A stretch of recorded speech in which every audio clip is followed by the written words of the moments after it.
শুভ সন্ধ্যা বন্ধুরা। খবর পড়ছি আজকের সংবাদ শিলচর চ্যানেল থেকে। আজ রবিবার 26শে জানুয়ারি 2025। প্রথমেই জানাই আজকের প্রজাতন্ত্র দিবসের শুভেচ্ছা। আজকের বিশেষ বিশেষ খবর হলো, জঙ্গি রানাকে দিল্লির হাতে তুলে দিচ্ছেন ট্রাম্প। মার্কিন যুক্তরাষ্ট্রে পালাবদল হতেই বড় কূটনৈতিক জয় পেল ভারত। 26/11 মুম্বাই হামলার ঘটনার অন্যতম চক্রী আতাউর হোসেন রানাকে ভারতে প্রত্যাবর্তনের নির্দেশ দিল আমেরিকার সুপ্রিম কোর্ট। রানা পাকিস্তানের নাগরিক হলেও বহুদিন ধরেই কানাডায় বসবাস করছিল। এবার ভারত আমেরিকার মধ্যে বন্দি প্রত্যর্পণ চুক্তি অনুযায়ী তাকে নয়াদিল্লির হাতে তুলে দেওয়ার নির্দেশ দিল আমেরিকার শীর্ষ আদালত। স্বাভাবিকভাবেই কূটনৈতিক ক্ষেত্রে এমন সাফল্য পেয়ে খুশি নয়াদিল্লি। মামলার আইনজীবী উজ্জ্বল নিকম শনিবার বলেন, মার্কিন সুপ্রিম কোর্ট খারিজ করে দিয়েছে রানার আবেদন, যা ভারতের বিরাট জয়। ডোনাল্ড ট্রাম্প সরকার দ্রুত অভিযুক্তকে ভারতে পাঠাতে চলেছে, এই সিদ্ধান্তে আমি অত্যন্ত খুশি হয়েছি। কানাডার নাগরিক রানা দীর্ঘদিন ধরে লস অ্যাঞ্জেলসের ডিটেনশন সেন্টারে রয়েছে। মুম্বাই হামলার ঘটনায় মৃত্যু হয়েছিল 6 মার্কিন নাগরিকেরও। পরবর্তীকালে তদন্তে দোষী সাব্যস্ত হওয়ার পর 2013 সালে রানাকে 14 বছর সশ্রম কারাদণ্ডের নির্দেশ দিয়েছিল আমেরিকার আদালত। তবে 2020 সালে স্বাস্থ্যের অবনতি হওয়ায় তাকে মুক্তি দেওয়া হয়। ঠিক তখনই রানাকে প্রত্যাবর্তনের দাবি জানায় ভারত। খুনের মামলায় আবার রানাকে গ্রেপ্তার করে আমেরিকার পুলিশ। 2023 সালে রানার বিরুদ্ধে বিশেষ আদালতে মুম্বাই পুলিশ চার্জশিট পেশ করে। সে খবর পৌঁছে যায় আমেরিকার কাছে। এই পরিস্থিতিতে গত বছরের আগস্ট মাসে আমেরিকার ওই আদালত জানায় রানাকে ভারতের হাতে তুলে দেওয়া যেতেই পারে। সেই সিদ্ধান্তে এবার চূড়ান্ত সিলমোহর দিল আমেরিকার শীর্ষ আদালত। মুম্বাই হামলার পর জানা যায়, সেই ঘটনায় অন্যতম প্রধান অভিযুক্ত হলো কুখ্যাত জঙ্গি সংগঠন লস্কর-ই-তৈয়বার সদস্য ডেভিড কোলম্যান হ্যাডলি। আর হ্যাডলির ঘনিষ্ঠ বন্ধু বলে পরিচিত রানা। সেই সূত্রে হামলায় রানা হ্যাডলিকে সাহায্য করেছিল। মুম্বাই হামলার জন্য হ্যাডলির পরিকল্পনার সবটাই জানত রানা। পরবর্তীকালে পুলিশি জেরায় হ্যাডলি স্বীকার করে নেয় যে ওই ভয়াবহ হামলার ঘটনায় জড়িত ছিল রানাও।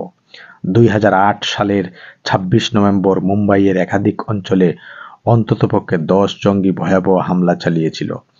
ঘটনায় মৃত্যু হয় 166 জনের, আহতের সংখ্যা বহু। এবার সেই হামলার অন্যতম চক্রী রানাকে হাতে পেতে চলেছে ভারত। কেজরিওয়ালকে খুনের ষড়যন্ত্র করছে বিজেপি, বিস্ফোরক দিল্লির মুখ্যমন্ত্রী।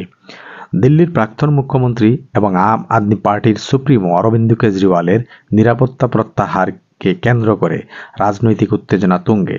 আপ শুক্রবার অভিযোগ করেছে যে বিজেপি এবং দিল্লি পুলিশ মিলে কেজরিওয়ালকে হত্যার ষড়যন্ত্র করছে। এই অভিযোগের পর পাঞ্জাব পুলিশকে দিয়ে তার নিরাপত্তা পুনর্বহালের জন্য নির্বাচন কমিশনকে অনুরোধ করছে দলের সদর দপ্তরে এক সংবাদ সম্মেলনে দিল্লির মুখ্যমন্ত্রী অতিশী এবং পাঞ্জাবের মুখ্যমন্ত্রী ভগবন্ত মান জানিয়েছেন, দিল্লি বিধানসভা নির্বাচনের আগে কেজরিওয়ালের সুরক্ষার বিষয়টি অত্যন্ত গুরুত্বপূর্ণ। অতিশী বলেন, বিজেপি এবং দিল্লি পুলিশ একযোগে কেজরিওয়ালকে হত্যার ষড়যন্ত্র করছে। গত অক্টোবরে কেজরিওয়ালের ওপর হামলার ঘটনার সঙ্গে বিজেপি কর্মীরা জড়িত থাকার প্রমাণ রয়েছে, কিন্তু দিল্লি পুলিশ কোনো পদক্ষেপ নেয়নি।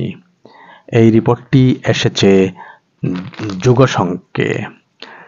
কেজরিওয়ালের নির্দেশেই আমার ওপর হামলা হয়েছিল, বিস্ফোরক আপ সাংসদ সাথী। মোদির জন্যই সফল মহাকুম্ভ, দাবি যোগীর। মোদি সরকারের প্রথম দশকে আদর্শগত কাজ হয়েছে বললেন অমিত শাহ। মহাকুম্ভ মেলার সাফল্যের জন্য প্রধানমন্ত্রী নরেন্দ্র মোদীকেই কৃতিত্ব দিলেন উত্তরপ্রদেশের মুখ্যমন্ত্রী যোগী আদিত্যনাথ। তিনি বলেন, মহাকুম্ভের সাফল্য নরেন্দ্র মোদীর ভাবনারই প্রতিচ্ছবি।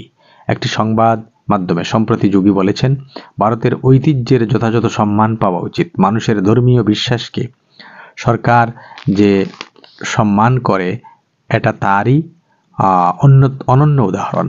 মহাকুম্ভের অনুষ্ঠান গোটা বিশ্ব যা দেখছে তা প্রধানমন্ত্রী নরেন্দ্র মোদীর ভাবনার প্রতিচ্ছবি। হাজার হাজার বছরের পুরনো ঐতিহ্য সম্পর্কে জানতে পারছে গোটা বিশ্ব। গুলি করে কুপিয়ে খুন হিন্দু ছাত্রকে অপহৃত কিশোরী। হিন্দু সন্ন্যাসী কার্তিক মহারাজকে পদ্ম সম্মান দেওয়া হয়েছে। 942 জন পুলিশ কর্মী রাষ্ট্রপতি পুরস্কার ঘোষণা করা হয়েছে। রাষ্ট্রপতি পুরস্কার দেওয়া হবে এদেরকে। শেষ হলো আজকের বিশেষ বিশেষ খবর। ধন্যবাদ।